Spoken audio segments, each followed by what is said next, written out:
오늘도 대강절 첫 번째 주일, 복음의 중심인 예수 그리스도, 오직 예수로 충만하시기 바랍니다. 한번 따라합시다. 오직 예수. 아멘. 지난 주일에 예수님은 길이다 이렇게 말씀드렸습니다. 길 안내자도 아니고요. 길에 대해서 무슨 우리에게 어떤 지식을 준 분이 아니고 예수님 자체가 길이십니다. 예수님 자체가 길이세요. 예수님은 인간이 하나님께로 가는 길, 하나님이 우리 인간에게 오시는 길을 내어주신 길 자체이십니다.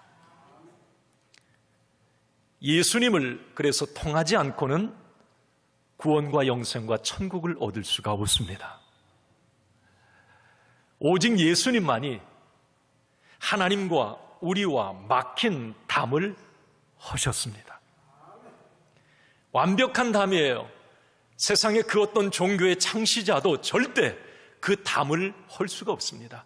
하나님이 우리에게 오시고 내가 하나님께로 가는 그 담을, 그 길을 어떤 종교의 창시자도 만들어내지 못했습니다. 오직 하나님의 아들 예수 그리스도만이, 메시아 되신 오직 예수님만이 그 길을 내셨습니다. 우리는 모두 그 길에 들어선 사람들이에요. 여러분 복 받으셨습니다. 세상에 많은 종교들이 있고 갈 길들 이게 길이다라고 많이 얘기하지만 여러분 제대로 옳은 길에 들어섰습니다. 아멘. 한번 그런 의미에서 축복합시다. 참 잘하셨습니다. 복 받으셨습니다. 한번 축복합시다. 참 잘하셨어요. 와.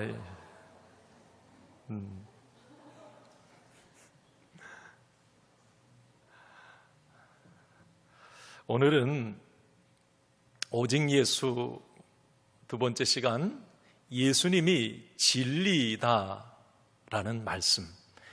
왜 예수님이 진리인지, 아니 이 시대에 왜 예수님이 진리여야만 하는지 우리가 오늘 말씀을 통해 이 진리라고 하는 이 부분에 집중해 봅시다.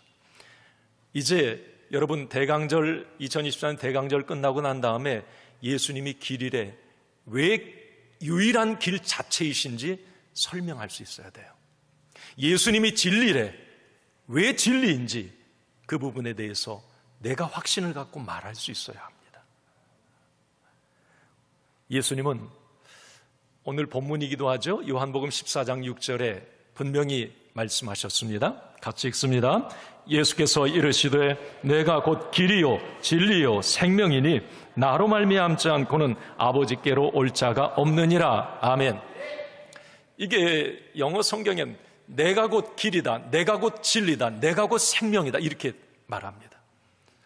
내가 곧 진리다. 그러면 이 말은 내가 진리 자체다 이 말씀입니다. 맞는 말일까요? 정말 예수님이 참 진리 맞습니까? 자, 진리, 오직 예수, 왜일까? 자, 서서히 한번 이 말씀을 풀어가 보도록 하죠. 요즘 우리가 살고 있는 이 시대를 진리 실종의 시대라고 말합니다. 왜냐하면 가짜 진리가 진짜 진리를 차지해버리고요, 너도 나도 모두 진리라고 말하는 시대에 우리가 살고 있습니다. 그런데 절대 진리가 없다라고 하는 거예요. 무엇이 진리인지, 무엇이 진짜 참 옳은지 그른지 헷갈리는 시대에 우리가 살고 있어요. 왜? 니도 옳고 나도 옳고 네 생각도 옳고 내 생각도 옳고, 이게 지금 이 시대의 자화상입니다. 한 가지 예를 한번 들어봅시다. 지난주에 매스컴을 떠들썩하게 했던 한 사건이 있었어요. 유명한 배우 정우성. 내가 좋아하는 배우가 그럴 수 있어요? 너무 잘생기고, 여러분도 다 이 뉴스를 접했겠습니다만은 혼외자를 출산했다고 하는 이 기사였습니다. 결혼을 하지 않은 상황에서 몇 번 만났는데 아이가 태어났다는 거예요. 정우성은 그런 얘기를 해요. 나는 아버지 맞고 내가 그 자식 책임질 거다. 그런데 결혼은 하지 않을 거다. 자, 이 부분에 대해서 찬반 양론이 많아요. 저는 그 부분 모르겠습니다. 자, 그러나 제가 어느 기사를 이렇게 접하다가 참 마음이 씁쓸했던 한 기사를 보게 됐습니다. 그 내용에 대해서 더불어민주당 이소영 국회의원이 자기 페이스북에 그 내용에 대해서 평가를 하는 글을 보고 깜짝 놀랐습니다. 제가 읽어드릴게요. 함께 아이를 낳았다고 해서 혼인해야 하고 동거 의무와 부양의 의무를 지며 부부로 살아야 한다니 왠지 숨이 막혀온다. 혼자 살아야 할 자유, 내가 원하는 사람과 혼인할 자유, 이런 것은 개인에게 부여된 고유 권한이고 권리 아닌가요? 여러분 맞습니까? 이게 무슨 궤변입니까 이게? 아이 낳았다고 그래서 같이 살 이유 없고 아이 낳았다고 그래서 꼭 부양을 해야 할 의무가 있습니까? 숨이 막힙니다. 내가 당신 말에 숨이 막힌다. 아니, 내가 해주고 싶은 말이에요. 놀라지 마세요. 내가 원하는 사람과 혼인해야 될 자유, 동성애를 염두에 두고 한 말이에요. 사회적 어떤 리더 아닙니까? 국회의원은 지도층이에요. 지식인입니다. 뭔가 원칙과 기준을 제시해야 될 위치에 있는 사람이에요. 자, 그런데 참 이런 이야기를 한다고 하는 게 저는 도대체 참 이 시대가 어떻게 뒤틀려 있는지를 다시 한번 고민하게 됩니다. 진리, 원칙, 기준, 도덕과 윤리, 제가 말씀드린 진리 혼돈의 시대가 지금 우리가 살고 있는 이 시대가 맞습니다. 저는 오늘 이제 대강절에 예수님이 진리다라고 분명히 말씀하셨는데 왜 예수님이 진리이어야만 합니까? 그 진리를 할지니 진리가 너희를 자유케 하리라. 그 진리만이 우리의 삶을 아름답고 질서 있고 품위 있게 한다고 하는 이 주님의 말씀, 왜 진리 혼돈, 진리 상실의 시대에 이 말이 꼭 필요한지 우리는 대강절에 다시 한번 예수님이 진리라고 하는 이 말씀을 곱씹고 다시 한번 붙잡아야 되지 않을까 생각합니다. 여러분, 지금 이 시대에 진리, 상대주의, 여러분 상대주의라고 하는 말은 그때그때 상황에 따라서, 사람에 따라서, 환경에 따라서 달라진다고 하는 게 이 상대주의예요. 그러면 진리의 상대주의는 뭐냐면, 진리? 왜 오직 예수님만이 진리인데? 네 생각도 진리, 내 생각도 진리, 저것도 진리, 이것도 다 진리야. 사람에 따라서, 상황에 따라서 진리는 달라질 수 있어. 이게 진리 상대주의입니다. 이게 이 시대의 가치관이에요. 예를 들면 회색이 검은 나라에 가면 흰색이 되고 흰 나라에 가면 검은색이 된다. 절대적 회색이란 없다. 무슨 궤변입니까? 아니, 노란색은 노란색이고 회색은 회색, 검정색은 검정색이죠. 상황에 따라 색깔은 달라질 수 있다? 이게 상대주의입니다. 이게 지금 이 시대의 우리의 가치관이라고 하는 거죠. 그래서 한마디로 여러분, 이 시대에 이 진리의 상대주의라고 하는 핵심은 뭐냐면, 내가 생각하는 게 진리다라고 하는 게 이 시대의 핵심이에요. 내가 생각하는 게 진리다. 즉 내가 진리다. 이게 이 시대의 자화상입니다. 이것이 어쩌면 인권이라고 하는 것으로 교묘하게 포장이 되어서 나타난 휴머니즘, 실용주의, 다원주의의 핵심이기도 합니다. 내가 생각하는 게 진리다? 이거 얼마나 여러분 위험한 생각인 줄 아세요? 이 코미디 같은 얘기에 내가 생각하는 게 내가 진리다? 아니, 여러분, 우리 중국집에 가서 짜장 먹을지 짬뽕 먹을지 내 생각 고민하는 게 우리 인간이에요. 하루면 잡생각이 수천 가지가 생각이 나서 12번도 더 바뀌는 게 내 생각이에요. 그게 진리다?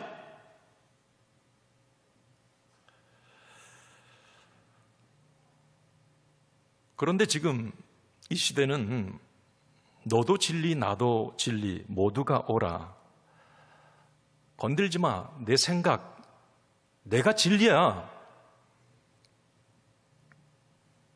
여러분, 제가 곰곰이 예수님이 진리다, 유일한 진리다, 이 부분을 이제 곱씹으면서 지금 이 진리의 상대주의 이 시대에, 진리 실종의 시대에, 지금 이 시대를 구석구석 제가 이렇게 한번 사회의 여러 면면을 생각을 해봤어요. 결국 진리의 상대주의 끝은 혼란, 혼돈, 혼탁의 세상이 되어버리고 말 거라는 생각을 해보았습니다. 가정도, 학교도, 전통도, 윤리와 도덕적 기준도 결국은 다 무너지고 말 것입니다. 자, 그러면 제가 이제 예를 들어 보겠습니다.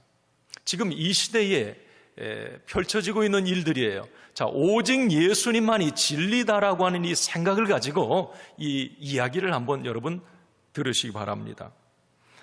지금 이 시대의 진리의 상대주의가 가져온 폐해, 이 시대상을 제가 한번 말씀드려 볼게요.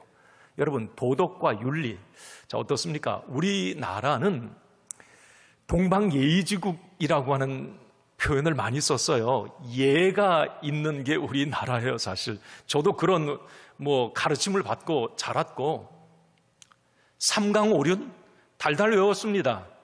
부모와 자식 간에, 부부 간에, 어떤 스승과 제자 간에 어떤 이런 윤리 철저히 교육받고 그렇게 살았어요. 자, 그러나 지금 여러분, 이 시대 어떻습니까? 가정의 어떤 윤리, 부부의 윤리, 부모와 자식, 스승과 제자의 어떤 윤리와 도덕 이미 무너진 지가 오래됐습니다. 예를 들어서 부모가 얼마나 자식을 사랑해요. 그러면 자식이 뭔가 조금 그릇 행하고 잘못할 때 이 부모는 그 자식이 좀 바로잡히길 원하잖아요. 자식을 사랑하는 마음으로 어떤 인생 경험을 교훈 삼아 얘기하면 요즘 자녀들은 그렇게 그건 아빠, 엄마 생각이고요. 제 생각 따로 있어요. 강요하지 말고 존중해 주세요. 엄마, 아빠의 생각만이 어떤 기준이 아니고 내 생각도 진리라고 하는 이 생각이 있는 거예요. 그래서 뭔가 이야기하면 꼰대질한다, 완장질한다, 훈수질한다.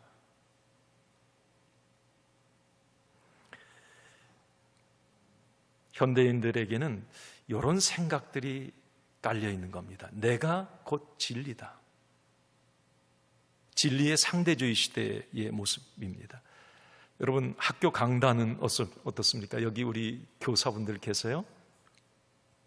스승과 제자의 윤리가 여러분 어렸을 때 그 모습입니까? 학생들은 이렇게 말해요.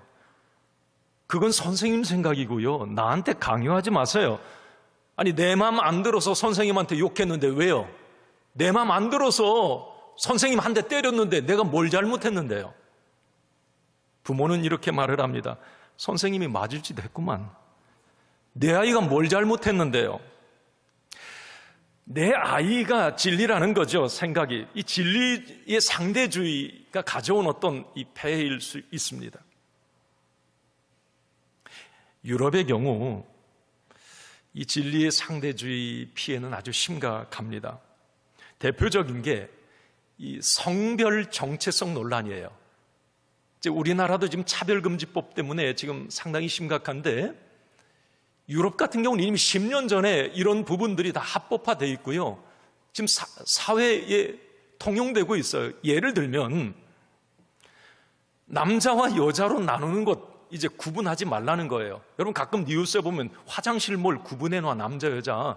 뭘 샤워실 구분해 놔. 그냥 남자, 여자 구분하지 말자는 거예요.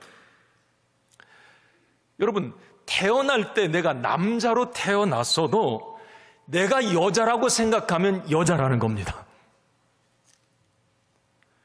한마디로 내 성은 내가 정한다. 이것 진리라는 거예요. 미국 캘리포니아에서 2013년 이미 통과됐어요. 그때 한번 논란이 됐습니다. 이거예요. 내가 생각하는 성, 그 성 정체성에 따라서 남녀, 화장실, 샤워실, 탈의실 이용할 수 있다는 겁니다. 이거죠. 내가 오늘 기분이 왠지 내 남자인데 어제 드라마도 보고 뭐가 좀 감수성이 내가 오늘 여자인 것 같아. 막 내가 여자 같아. 막 나 여자야. 그리고 여자 화장실 가고 여자 샤워실 가도 된다는 거예요. 내가 그렇게 주장하면 참 웃긴 이야기죠. 우리나라의 경우 지금 포괄적 차별금지법 우리 기독교에서 지금 많이 반대합니다. 여러분, 차별 금지하자는 거 누가 반대합니까? 장애인, 여성, 외국인, 사회적 약자 차별받아서는 안 되죠. 당연히 이 차별은 금지되어야 합니다. 자, 그런데 여러분, 이 포괄적 차별금지법에 이 독소 조항 꼼수를 우리는 잊지 말아야 돼요. 그건 뭐냐면 동성애와 동성 결혼을 인정하고 합법화해달라고 하는 겁니다. 그 부분 때문에 우리 기독교가 반대하는 거예요. 차별금지 당연히 통과돼야 됩니다.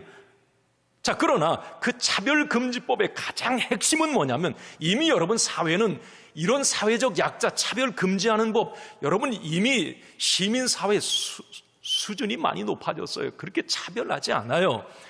그 포괄적 차별금지법의 핵심은 동성애입니다. 동성애. 동성결혼 그 통과하게 해달라는 겁니다. 여러분, 이것은 성경적 진리, 하나님의 창조 질서에 위배되는 거예요. 가정의 붕괴, 출산의 문제, 사회적 혼란을 가져올 게 분명합니다. 오래전에 이미 유럽 같은 경우는 이미 차별금지법이 통과된 나라들, 여러분, 예를 들면 지금 미국이나 영국 이런 데에서도 여러분 어떻습니까? 내가 이제 결혼을 하겠다고 남자 아들이 남자를 데려와가지고 결혼하겠다는 거, 나 엄마 아빠 결혼할 거예요. 그러면 부모 입장에서 야, 이 녀석아, 너 무슨 결혼이야? 막 혼내고 뭔가를 강요하면 고발합니다. 그렇게 하지 못하게 되어 있어요. 자녀의 그 권리를 인정해 주라는 거죠.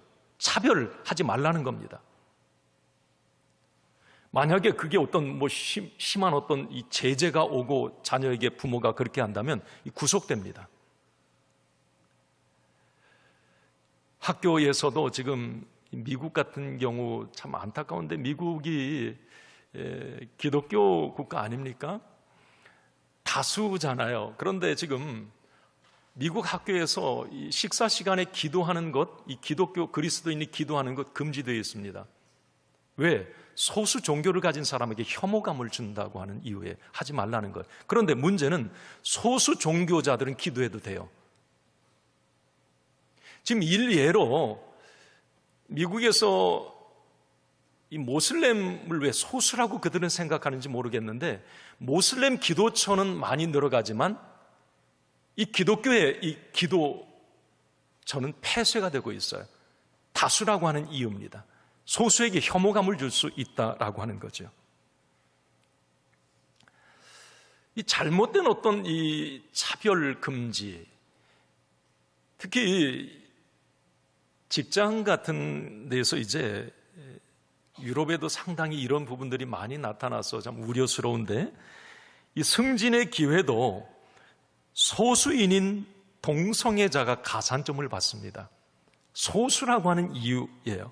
먼저 승진을 하게 되죠. 그러면 지금 기업의 임원들 중에 상당히 많은 사람들이 동성애자입니다. 그러면 그들이 어떻게 할까요? 그들은 친동성애 기업이 됩니다. 임원과 CEO, 리더가 동성애자라면 그럴 수밖에 없죠.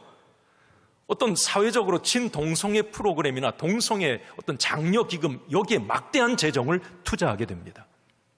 이게 이제 지금 유럽에서 재정적으로 동성애자들 부족한 게 없어요.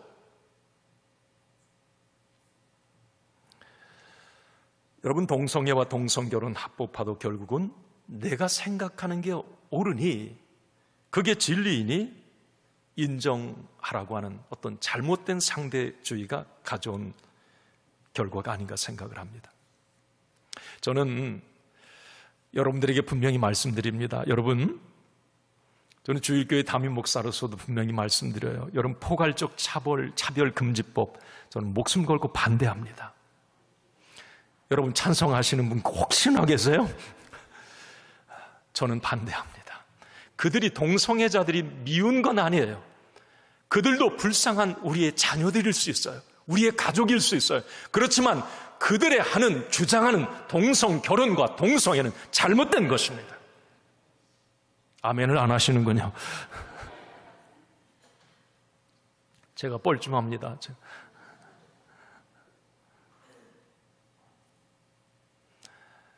물론 제가 아무리 반대를 해도, 지금 우리 기독교 많은 리더들, 우리 그리스도인들이 반대를 해도 시간이 지나면 통과될 수도 있겠죠. 그렇지만 저는 나중에 내 자녀들이, 내 손주들이,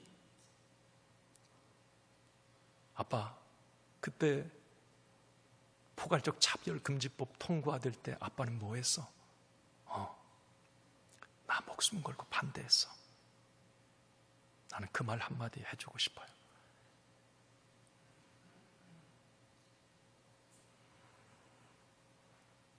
지금 더 무서운 것은 교회 안에도 이 진리의 상대주의가 들어왔다고 하는 거예요. 자, 저는 오직 예수 진리라고 하는 이 부분을 지금 말씀드리는 겁니다. 모든 종교에도 구원이 있다. 모든 종교가 진리다. 이 생각이 지금 사회의 많은 가치관들입니다. 그러니까 구원의 문제에 있어서도 왜 기독교에만, 왜 예수님에게만 길이 있다고 하고, 왜 예수 믿어야만 구원받는다고 말하느냐? 아니, 불교도, 이슬람, 힌두교, 무속 종교도 다 구원이 있는데, 아니, 무엇을 믿어도 구원이라고 하는 정상에 다 만날 거야. 여기로 올라가든 저기로 오다가든 다. 이게 바로 다원주의 사상이에요. 끔찍한 다원주의. 이건 진리의 상대주의가 만들어낸 어떤 이론들입니다. 그래서 여러분, 지금 세상 분위기를 보세요. 더 이상 남에게 종교 강요하지 말라는 겁니다. 학교에서든지 직장에서든지 어떤 모임에서든지 네가 믿는 종교 드러내지 말라는 거예요. 무례하게 전도하거나 포교하거나 선교하지 말라는 겁니다. 각자 종교를 존중해 주라는 거예요. 아주 그럴싸한 말이에요. 여러분, 여호수아 전도대 어떻습니까? 예전부터 전도하신 분들이에요. 예전 그 전도할 때 지금하고 어떻습니까? 사람의 이 마인드가 지금 이 상대주의에 잠식되어 있어요. 행여나 직장에서 예수님만이 길이야, 예수님이 진리야, 예수 믿어야 돼, 예수 믿어야 구원받아라고 말하면 여러분, 편협한 사람, 기피 대상이 되고 말아요. 지금 여기 앉아서 예배드리는 여러분들은 어떤 생각이신지 모르겠어요. 이 세상의 어떤 이 잘못된 진리관, 왜곡된 진리관에 우리 그리스도인들도 상당히 많이 고상한 척 하지 마세요. 아니, 모든 종교 다 존중해 줘야죠. 아니, 모든 종교에 다 구원이 있을 수 있는 것 아닙니까? 왜 목사님 예수 믿어야 구원받는다고 말하고, 예수님이 곧 길이라고 진리라고 왜 예수님만 그렇게 얘기를 합니까? 여러분, 혹시 이런 생각하고 계신 분들 계세요?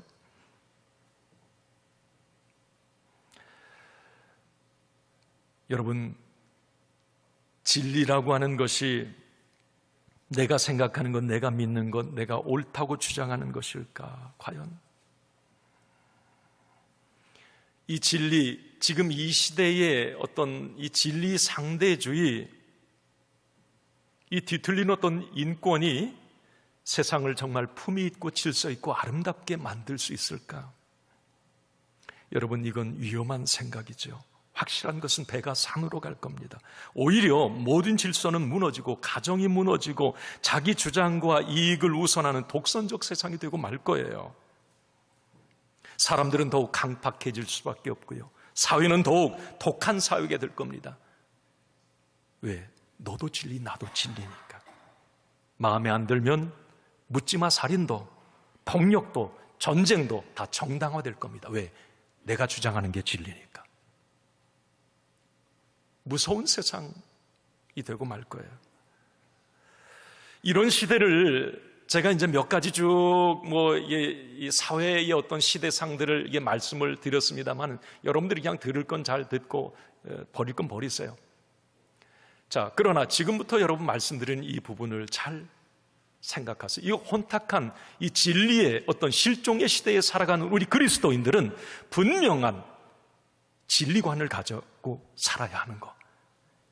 정신 바짝 차리고 세상의 어떤 진리, 왜곡된 진리가 나에게 다가와도 그것을 확실한 어떤 기준과 믿음의 원칙으로 바로잡을 수 있는 이런 진리관.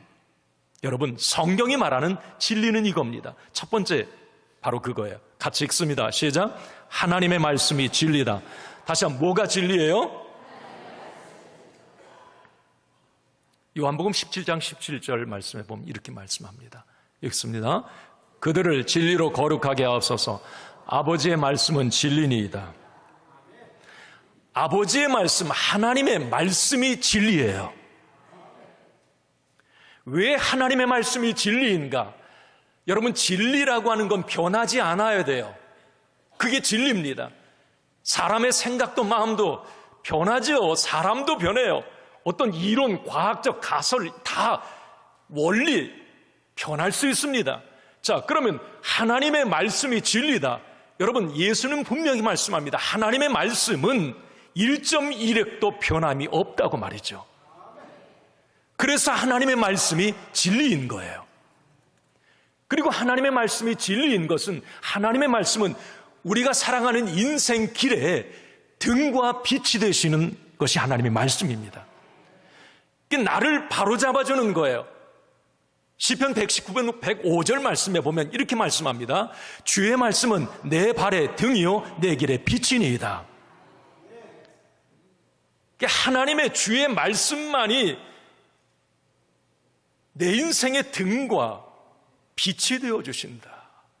그래서 디모데후서 3장 15절에서 17절 말씀에 보면 하나님의 말씀 성경은 우리에게 어떻게 등과 빛이 되어주시는가? 교훈과 책망과 바르게 함과 의로 우리를 교육해주고 선할 행할 능력을 갖게 하고 우리를 온전하게 하는 것, 이게 하나님의 말씀이라는 거예요. 그래서 하나님의 말씀이 진리라고 하는 걸 여러분 꼭 마음에 이 시간 새기세요. 하나님의 말씀이 진리다. 변함없는 이 진리의 말씀을 붙잡고 살 때에 제 짧은 인생 경험입니다. 영혼 육이 그래도 강건해집니다. 하나님의 말씀대로 살 때에 그래도 제대로 살 수 있어요. 하나님의 말씀을 붙잡고 살아야 유혹받고 죄 짓는 어떤 그런 상황에서도 그 말씀이 생각나야 내가 제대로 길을 갈 수가 있습니다. 말씀이 들어간 가정이 그래도 낫고요. 말씀이 들어간 나라가 그래도 좀 정직하고 깨끗하고요. 왜? 하나님의 말씀은 진리이기 때문에 그래요. 여러분, 하나님의 말씀을 가까이 하시기 바랍니다. 왜? 진리이기 때문에 그래요. 나를 바로잡아주고 내 인생을 풍성하게 하는 게 이게 하나님의 말씀이기 때문에 그렇습니다. 하나님의 말씀은 진리입니다.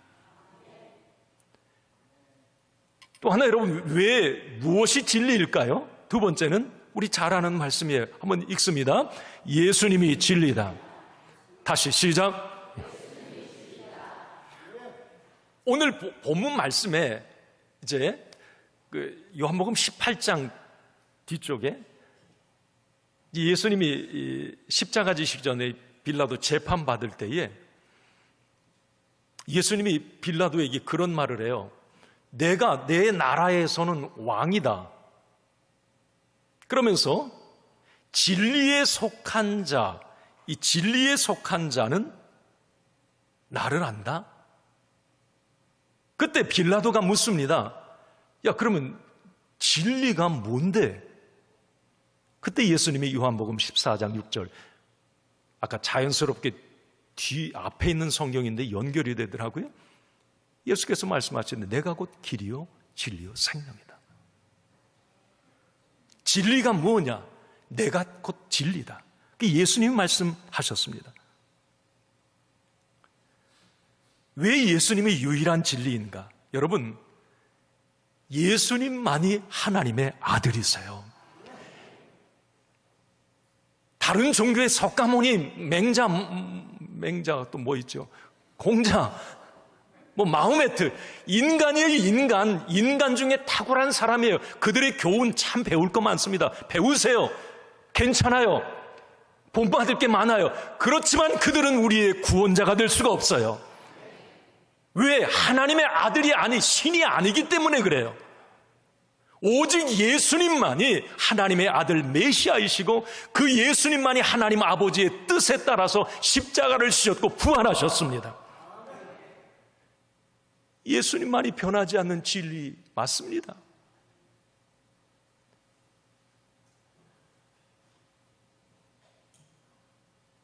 세 번째 마지막으로는 진리가 이거예요. 시작. 여러분 잊지 마세요. 제가 하는 말이 아니라 성경이 하는 말이에요.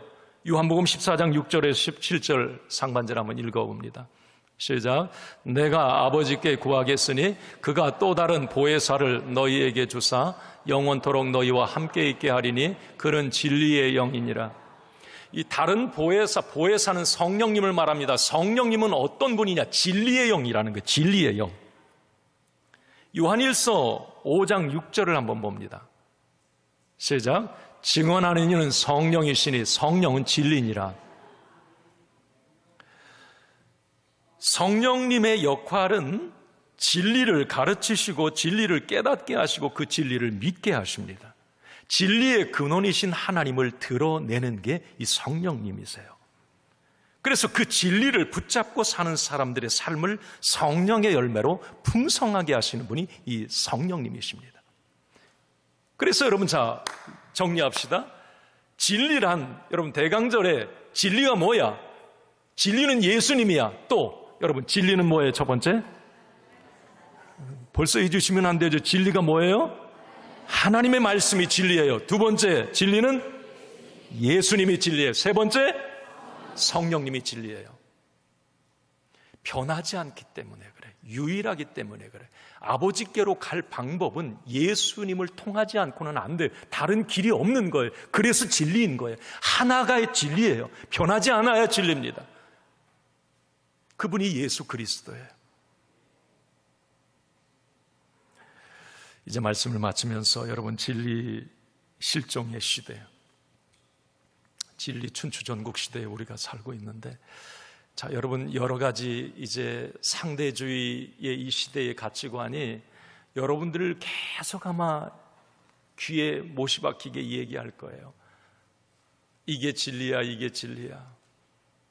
자 여러분 이 시대에 우리는 분명히 오직 하나님의 말씀만이 오직 예수님만이 오직 성령님만이 진리임을 믿고 여러분 나아갈 때에 그 진리가 여러분들의 삶을 자유케 할 것입니다. 그 진리가 자유케 할 것입니다. 우리의 삶을 질서 있고 품위 있고 아름답게 풍성한 삶으로 만들어갈 것입니다.